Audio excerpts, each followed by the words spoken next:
items need override on the county planning. Yeah, and I'll give like a reason for it also. So this way, we, you know, like we're putting a plastic fence up. We really don't need hedges to block the light. We're doing a Thank fence. Okay. All right, thank you. All right. Thanks a lot. Have a good weekend. You're welcome. We'll see you next month. All right, December. All right, next item. This is EagleBay. This is the site plan, conditional use located on north end of Hudson. Mr. Ziegler, I think tonight you're just going to give us a review, since we have some new members and everything, right? Yeah, we're planning on putting it up on your screen. I think we have to share your screen. All right. Basically, what we're doing is just introducing the plan. A lot of people would think that the EIS had a lot to do with the plan. It does, but in real life, we're starting over right now with the site plan. And this would be a review just like you did on your previous items on the agenda. Right. We, down here at the bottom, keep going down. We made a submission, and it's roughly 45 pages. And it's pieced together from previous work that we were doing in different venues, including the planning board and outside, ARB, let's call it. And some of the things that we were talking about and putting together are now taking place on this site plan.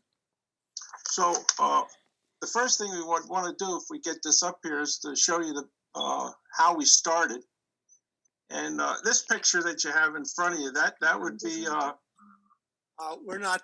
You're not sharing for some reason. It hasn't kicked off. Yeah, if Stephen could just allow sharing. I did. Yeah, you're ready to go. It should be sharing. What is the Zoom people? Just a minute. Hang on. It's coming. All right. Okay. And I did also post a lot of these documents on the town's website too. Oh, no worries. The ones you sent me, Dave. Yeah. There it is. You got it? Got it. Yep. All right. So this is a picture of what you would look at if you were standing out at the new fishing dock looking at the site. You have building number 1 on your left, and then you have the fitness center, the community building straight ahead between the trees. And then further out on your left is building number 3, and the gray looking building all the way to your right, that's building number 4.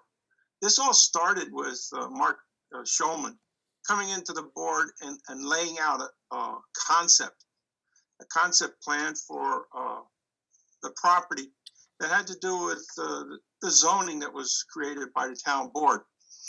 And the concept had to do with giving people the visual of the Hudson River, narrowing the bulk of the buildings, and not blocking the view of people up on the hill, and having buildings that would lend itself to having open windows because you're on the river. So Mark did this, come up with some sketches, and we moved on from these buildings that he sketched up.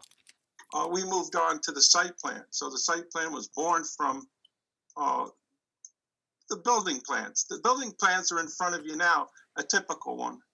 This is building 3, but they're kind of sister buildings. They're different lengths and different sizes, but different bedroom counts, but the buildings are all the same size, left to right, which faces the river.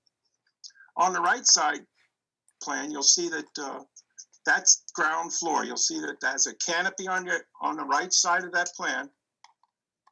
You'll see it right there at letter M. That's a canopy. That's the entrance. You come into a lobby.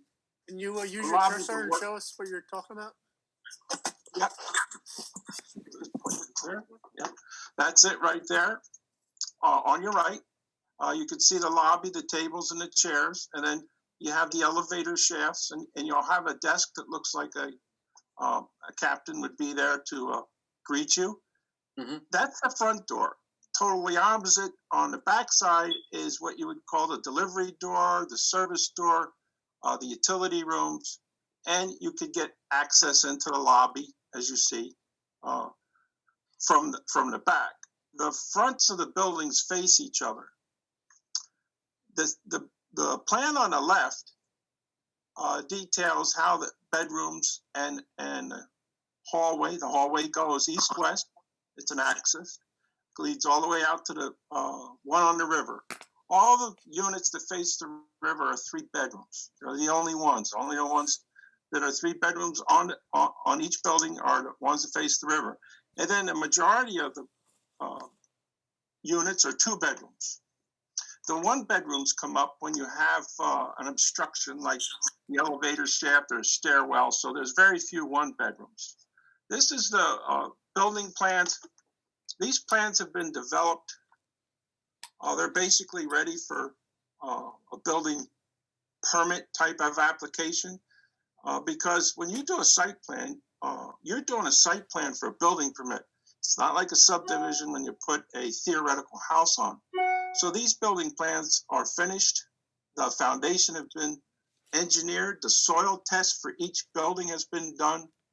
And we went to the ARB with these buildings for the facades, the look of them, the roof, because contrary to a lot of people, most people will only see the roofs on this.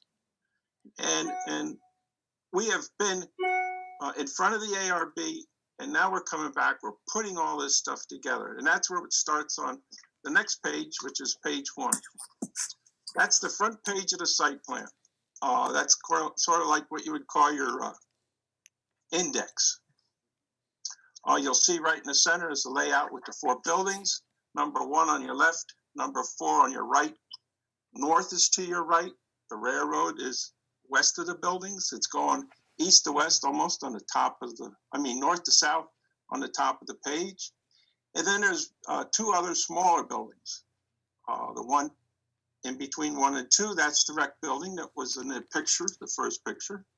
And then all the way on the south property line is the commercial building. This zoning has a component of residential, but it's called mixed use because for every unit, you have to have 50 square foot of commercial building. So the building on the left at the entrance would be a commercial building, which would have a user of hopefully a restaurant, an office, or something. That is an area where we had first started. We were thinking about putting a hotel because of the marina, and it was not a good idea. The town planning board, everybody looked at it and thought that was too much of a mixture of commercial. So the commercial that we have there meets the code, but it's not oversized for the area. If you go down to the right, would you zoom in right down here? You'll see we have a list of plans. This is where our other, let's say town line, let's say the ones you just reviewed, this is where we break away from that because there's a tremendous amount of details on this. Right now, you'll see 3 sections. One says site plan list, the other one's landscaping, and the third is lighting and signage. John O'Rourke has looked at these plans, and prior to us putting this set together, and we have talked, and I believe that we're going to end up with 5 sections. We're going to take the lighting and signage and pull them apart because John wanted to see not only the traffic and movement, and traffic signage, but there's signs all over this site. Each building has a name. There's index directory signs. So we're going to make a separate section for signage. And then that would be number 4. Then the 5th section, which is coming after we had submitted this, we had some discussions. There was some discussions with Suez at the end of last week. We're going to end up with a 5th section, which would be offsite improvements. And that would be the intersection at Beach, Hudson, and Tompkins. That would be the upgrading of the water main pipe from Reservoir Road on West Main Street to Orchard. And it would probably include the sewer improvements on site and off site. So that would be the 5th section. why we're breaking this up into sections is because if somebody wants a set of plans, we don't want to have to give them all 70 pages. When we printed this for the EIS and for circulation, we used over a quarter mile of paper. So we're trying to set this down. Yeah, a quarter mile, that's a lot of paper. Yeah, we're trying to set this into maybe you want to review the site plan, we could just make those 20 pages. But, that's something we're working on. The other thing you'll see to the left is the general notes. The general notes right now, I have 4 or 5 additional notes that will be going on there, things that we've talked about just since we submitted these plans. And that has to do with the sewer, with the water, and also the intersection upgrade that we were talking about. Over to the left, you'll see that we have a breakdown of owners and the areas. That become quite a bone of contention about the size of the lots. There's a difference. There's a gross area of something and then a net area, which is part of your code. And that's how we figured out that this property would yield 290 units, but in this case, we have 264 units. So if you see underneath the development details, it says 9.1. If we move up a little bit, you'll see we have a parking table. This is very much different than normal parking tables because you have a residential unit which is controlled by 1 or 2 bedrooms or 3 bedrooms. And for a 1 bedroom, you need 1 parking space. For 2, 2 parking, and 3 for 3 parking. You have a commercial component like we were talking about on the left. That's a commercial use. That has a parking criteria also. Then you have the marina. That has a parking criteria. So we used all 3 of those and come up with a total parking amount of 617. We required 611. So that's asking for no reduction. That means that nobody's going to be in the restaurant that has one of the units, or nobody's going to be in the marina that has one of the units. It's what we just went out and put 617 parking spaces on the site. And you can see that we set it up so that you could be close to the front door to whatever use you're going to. And what I mean is the commercial building has well over 100 parking spaces in front of it. Building 1 and 2 has at least 1.5 parking spaces in front of it for each unit. So there's additional parking, but we wanted to have it so it was easy to get into the buildings, either using the front door or the back door. You'll see there's parking along the railroad. Some of those spaces are actually closer to the front door than the spaces that are down by the Hudson River. If you really look, you can see that building 1 and 2 face each other. So that's like a little courtyard. Then 3 and 4 face each other like a little courtyard. Along the bottom of those buildings, you'll see parallel line. That's the path. That's the emergency access, your river walk, or whatever you want to title it. From the property line on the south all the way up to the north parking lot, it's over 1,200 foot. So it's quite a bit of walk. The entire property is over 2,000 foot along the river. So we're using about half of the riverfront for this project. Overall, I would say the improvement that's out there is more than what we'll end up with when this project is finished, as far as paved area, more trees, and everything else. So this kind of like sets you up, gives you the tables, gives you the details, and then as you get into the site plan, through the steps, you will see that it's broken down into engineering, into landscaping and lighting. So we just kind of wanted to show you this as we proceeded forward. The next page is the easement page. It's 2 pages. It's this page for the south side and then the next page for the north side. And the easement page is very important because it has to do with public area, public entry, utility, right-of-way, sewer line, gas, and describing the easement for Hudson Drive. It's a technical thing, but it was very important that the area of the public, which is along the promenade, I'll call it the promenade, which is along the promenade, is open to the public, and the sitting areas are open to the public. That's part of the code. That's part of the what we have to do with this type of zoning is allow access to the river. If you notice along them parallel lines where it says public access in the middle, very, very light, unfortunately, you'll see a bunch of, looks like little rocks or something. That's actually the riprap along the river. And that's not part of the public access. That was taken out of it because it's going to be the cumbersome and the problem of the association to maintain that, as is the road, but they wanted to take after discussion, it was deemed not as accessible and not usable for public area. If you continue to the next page, it's just the north end of the project, which brought up a couple of questions we had and discussions. This is Max's baby here. At the end of building 4, there's a parking lot with spaces into the building and spaces away from the building. So you have a curb line. From that curb line, there's a 50-foot offer of an easement, so that walkway, which ends down right in the center of the picture, could be extended up, and you could walk along the buffer adjacent area of the wetlands and walk all the way up to the end of the property.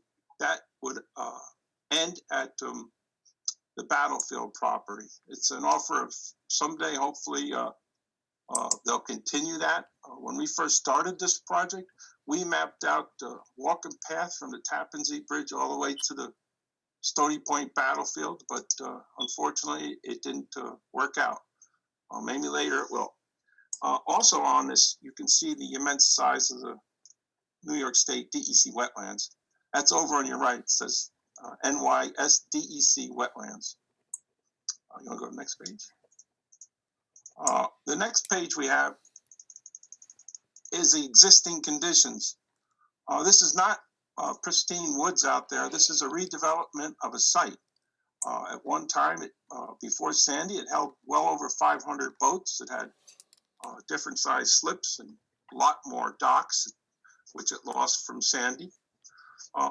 You'll see that there's 3 buildings along the railroad tracks, the warehouse building, and then the 2 buildings they use for the boat sales and maintenance. There's a shed behind that one building on the north. That's the one on your right. And then down on the left, you'll see a pool and a smaller office bathroom type of building. If you take those buildings, the facade of them, what you would see if you were out in Hudson River and you looked into the site, those buildings, the length of those buildings add up more than what we're proposing. They're over 500 foot of building frontage on the Hudson River, and our plan has a little over 400, about 410. So we're reducing the facade on the river. Our buildings are narrower than the 2 buildings on either side of the tunnel. You'll also see on the right, just before I detailed the wetlands, if you look, you'll see that the current operation is encroaching on the adjacent area of the wetlands. It's been like that for a long time, probably before wetlands started. So that's something that's going to be cleaned up by our project. It's going to be removed, and that'll all be landscaped. And we agreed to put signposts up. So there's not going to be, maybe it's here or maybe it's there. We're actually going to put signposts up that says where the adjacent area of the wetlands are, so people do not dump or do anything else there. It's quite an unusual project because of that fact. We also have some legal stuff on that page. Down at the bottom, you'll see Army Corps notation and historical information. This is actually part of the 1880 river grants, and it's filed in the state of New York. So that's very important. Up at the top of this map is the details for Hunter Place. Because at one time, Hunter Place actually came down and went through the trestle, and this used to be the beachfront for the people up on Lincoln Oval. So there's a history on that from the 1940s. So we'll go to the next page. Now you start to get into the site plan, and this is the overall site plan of the site. It's really too small for anybody with human eyes to read, but it gives you the overall picture. It gives you the flood lines, and it gives you the topo of the site as it is today versus where we're going. And that's detailed in the continuous pages, basically. I don't know what was in the paper, but the story was not correct. This site is not reducing it. It's increasing the height, the current elevation by famous 7, Stony Point once 9. These buildings are going to be at 14. Elevation 14, that's almost a 500-year storm elevation. The parking lot, the entire parking lot that you're looking at, everything's over 10. So there's no decrease, and it has nothing to do with the height of the building. Everything on this plan has to do with elevation. Even the height of the buildings have to do with elevation. They start at 14 and they go up 45. The maximum height is 59 foot. It's not a height, it's an elevation. So when somebody says, well, how high? Normally you'd say, well, it's 35 foot, it could be 3 stories. No, this has a maximum elevation of 59. And 59 is less than most of the area around it. If you go over to the Stony Point battlefield and walk on the Stony Point battlefield path, you will be looking down at these buildings. These buildings are not high. We put a cable up when we first started the project. The cable was, I think, 5 or 6 foot higher than the telephone pole out in front of where the boat showroom is. So the buildings are high compared to a house, but they're not high compared to what you would think a building with this many units would be in. You can go to the next page. Now that's broken up, and the following sections that you would see have to do with elevations and details. Now that's some of the areas that John had made some comments on, and we worked on it, and we have some more work to do. This is the next section, landscaping. This was done by Dan Sherman. He came in front of the board several times and made what I call an etch-a-sketch. He made some nice colors and figured out what the board was looking for. And from that, he made some changes and he came back. There was quite a bit of back and forth on that. And this was then taken by Dan Sherman and broken into, I think, 9 different pages. Each page has a certain area with detailing the landscaping from shrubs, and it has a total on each page. So if you take your maps out and look, each page has a chart on it, and it says how many trees and shrubs are on that page. It's not the total for the site, it's just for that page. And some of the pages have hundreds of shrubs on them and 20, 30 trees. So the intent was to give it green, which is not down there. And as you drove into the site and you look to the right, we tried to buffer that. It was a big thing of buffering the parking lot from driving in, not from a bird flying over, but from you driving in and driving along the west end of them buildings and looking towards the river, that it would be buffered. That's why in between the buildings 1 and 2, you have those islands, the oasis, the walkthroughs, and then between buildings 3 and 4. The other thing that became quite a discussion was the planting between the buildings and the river. We didn't want to have oak trees and maple trees there because the people in these buildings all have a deck. They can go out on their deck or porch or patio, whatever you want to call it, and they can see the Hudson River, quite a bit of the Hudson River.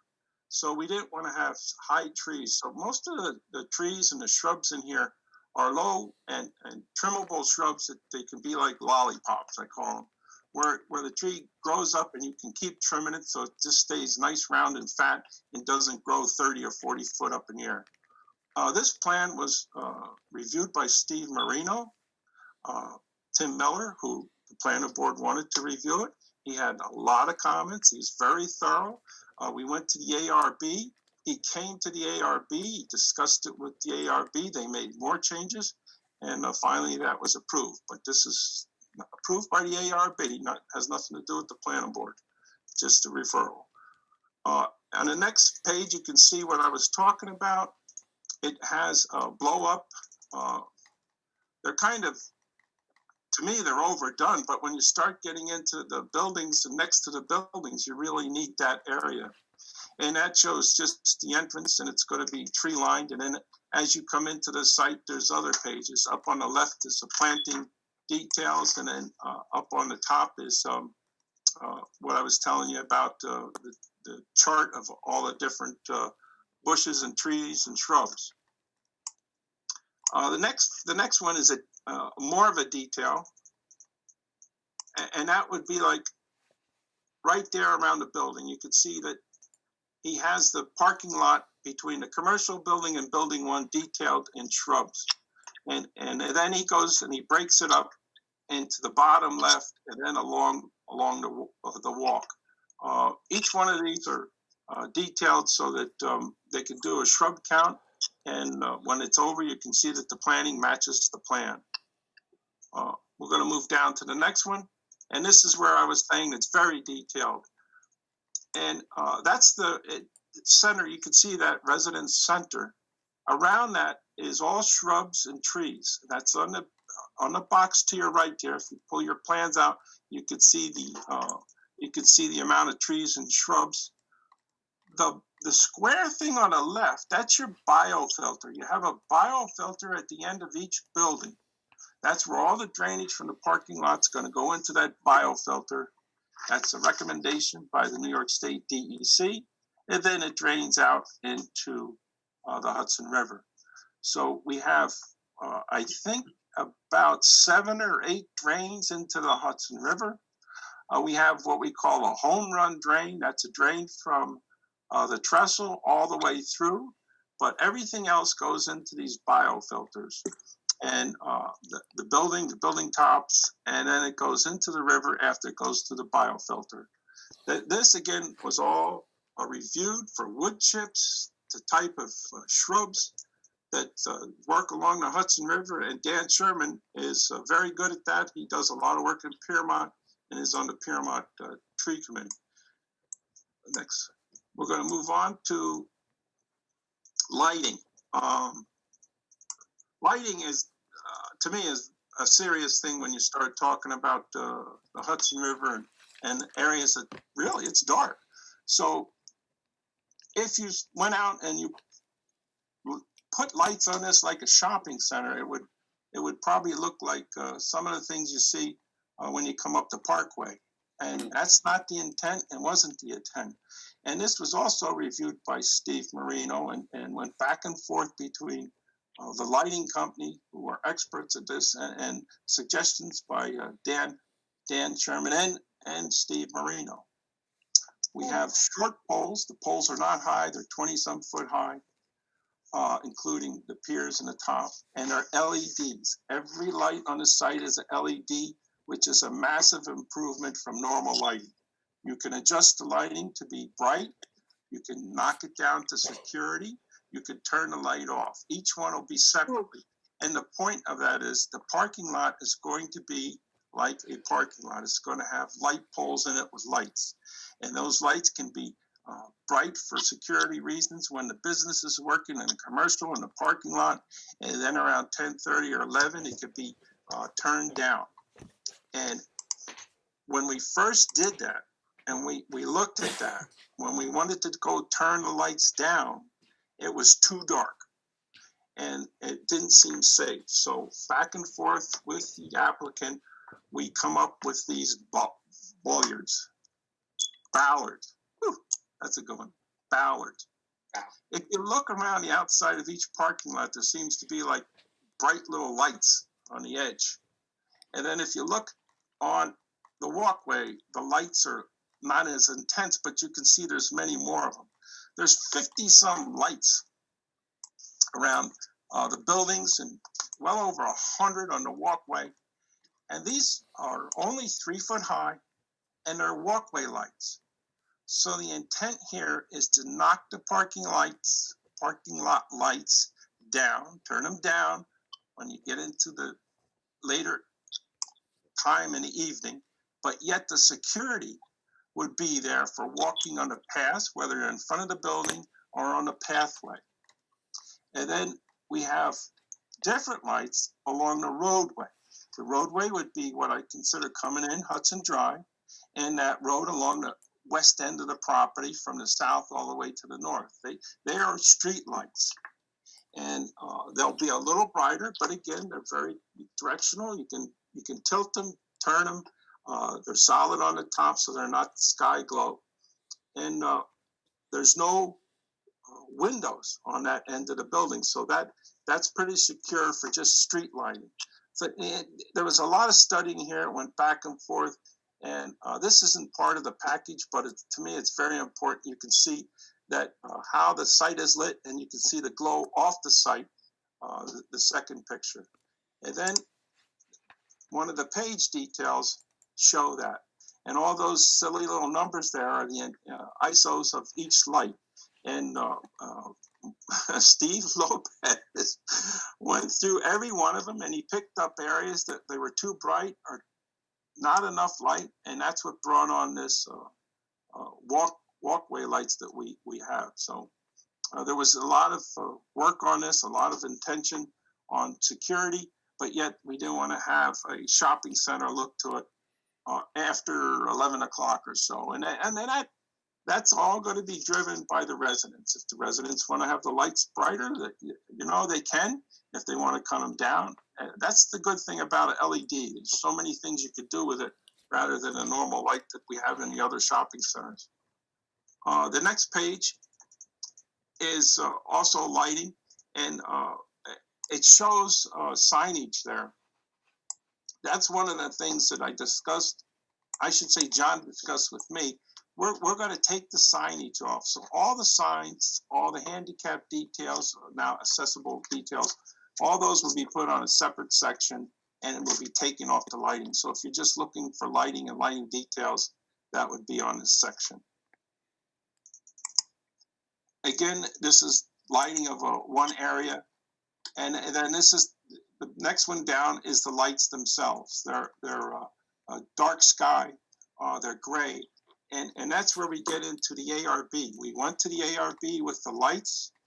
They still haven't made a decision on the color. We have to go back. We've been to the ARB for the signage and the buildings. We went to the ARB for the pavement. The walkway pavement is going to be gray in color. And there was quite a discussion on what kind of gray, but it ended up being, I would call it a light gray, I think. We also have benches. We have metal benches that'll be what I would call them Kelly green. They're metal slats, so they're easy to clean. Remember, we're out on the river, and they'll be placed along the walkway. And we don't even show that on our plans. It's one of the things I seen we were missing. So there's a few things we have to show. Then we also have a refuge or a trash container next to each one, and it'll be in the same color and the same style. It'll have the metal bars, and it'll be solid. We also went to the ARB for the fishing pier. The type of material that was redrawn. For the second time, it was not acceptable. For the first two, actually the third time, and we have to go back to finish that. We got the built. I'll say the plank, the rail material, discussion of the pavilion at the end, like an overhang. But we have to put lights on it. We have to go back for the ARB for that, and then we also have that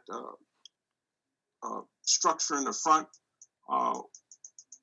where we had the grass from the commercial building. There's a portico, something, I don't know what you would call it, but it's a structure that's for sitting.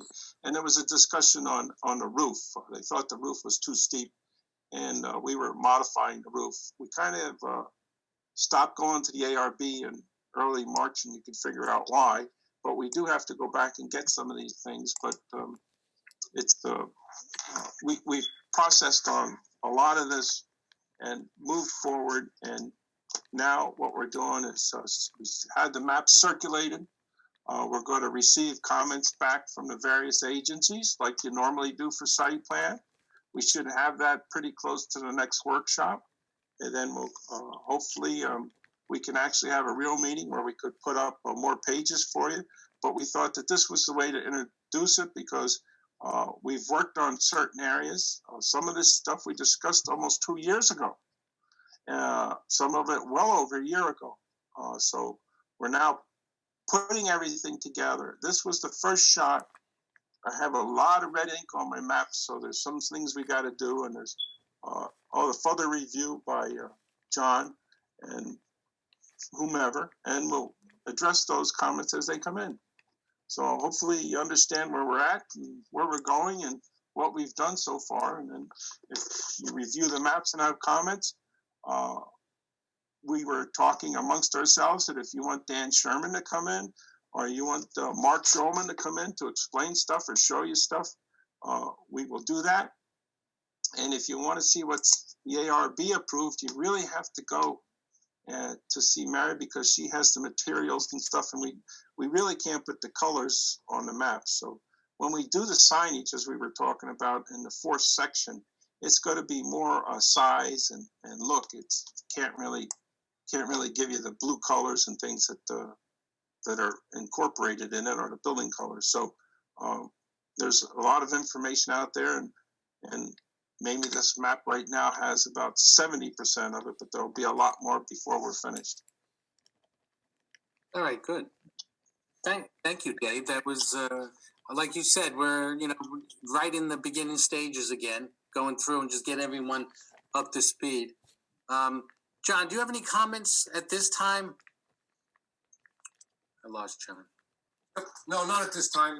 Probably felt with Dave over the last several years. So we're generally okay with the layout. Again, it's just getting some technical stuff done. As you said, there's a lot of pages to review for the board. Right.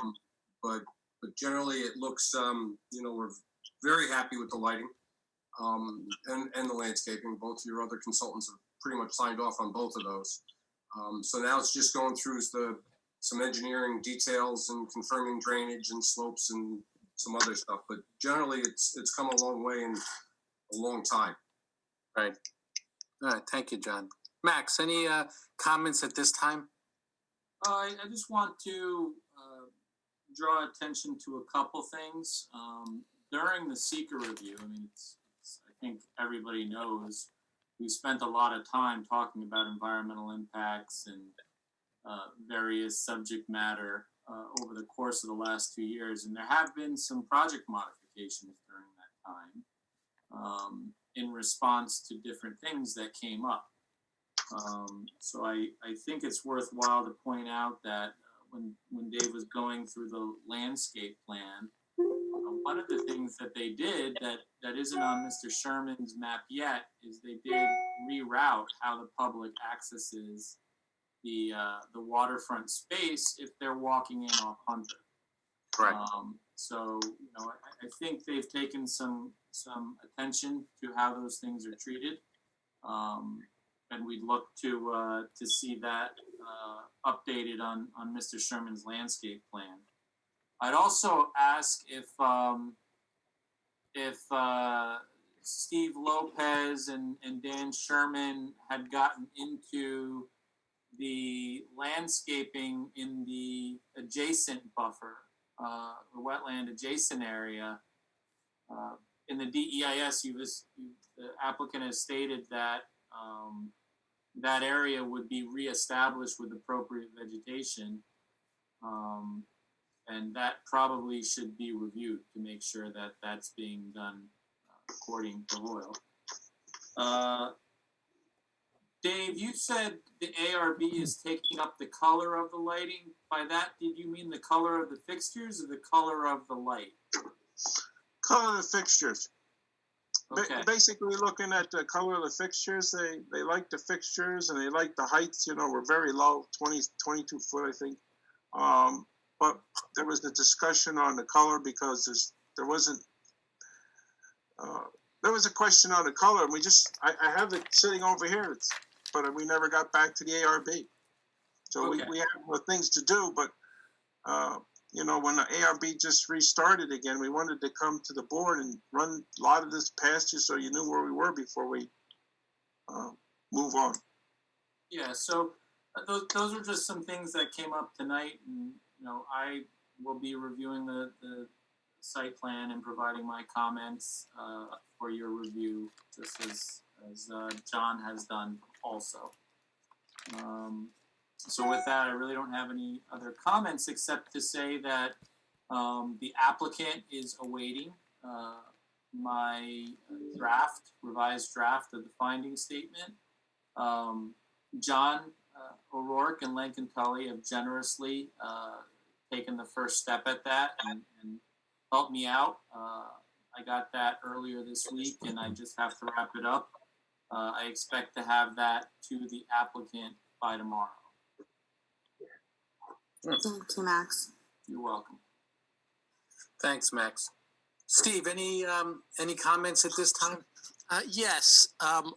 What I would like to see is, with respect to that list of pages in the site plan, at least one page dedicated to the public access area. For nothing else than to have something to refer to, because we're going to have a separate agreement between the town and the owners of this facility. So we need something to refer to. And I think it would be a good idea just to review all of the structures that are going to be placed in the access area. And just so for going forward into the future, the extent of the public access area vis-a-vis the private areas that are restricted, just from which the public is restricted, the private areas for the residents. So I think if it's made clear now, it'll be easier going forward. Dave, that's not a problem, right? No, the three of those comments, two by Max on the sidewalk for Dan Sherman, I wrote down because I didn't notice that. And then nobody really reviewed what that would be, the adjacent area would be replanted in. So we'll get that. And then we'll make a separate drawing detailing public access and what's in the public access. That's not a problem. That could be attached to the easement agreement itself too, in addition to being a page in the site plan.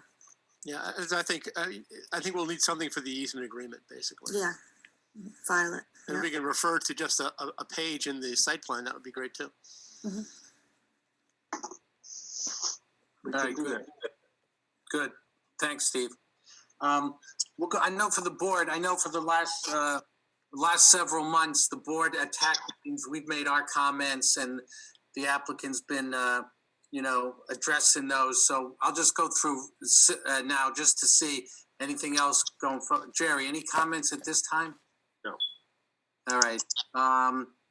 Gene, anything at this time? No, but I do have some concerns we'll deal with later. Or later, right? All right, yeah, it's me too. Carrie, any concerns at this time until after we review all the plans? Not at this time. All right, Mark? Not right now. I'm gonna dig into the site plan, and I'm sure I will in the future. Right. All right. Eric? Just There you curious, has there been a response yet to Kevin's letter on the comments of the pipe on Hunter? No, as a matter of fact, I didn't. We'll look at that. I mean, he's smart enough to know drainage, so there's probably an error in there somewhere, but it's most likely a drafting area. But we'll straighten it out. That pipe that's a very important pipe because there's no positive drainage from Hunter, and that's the only positive drainage will be. And that pipe's going to come from there, and that's the home run pipe I was talking about, and go directly to the river. So those people who are backed up on the railroad on that side, when the road is paved and curbed, it's going to drain into this pipe and pull away from their yards where they have water in them now. So it works, it will work, and we'll straighten out whatever errors we have if the memo is correct. Thank you. All right, thank you. I guess for me, same thing is, we've made our comments in the in different TAC meetings, and there are a lot of documents out there. The ones, and hopefully what I try to do is, when Dave sent me part of the presentations that he did tonight, I did get it up on the website in the planning document. So, if the public wants to review, so that if they're not, they're not able to see the documents live, they can bring them up. But other than that, I don't think anything else. I guess we'll see you at the TAC meeting, Dave, right? Maybe.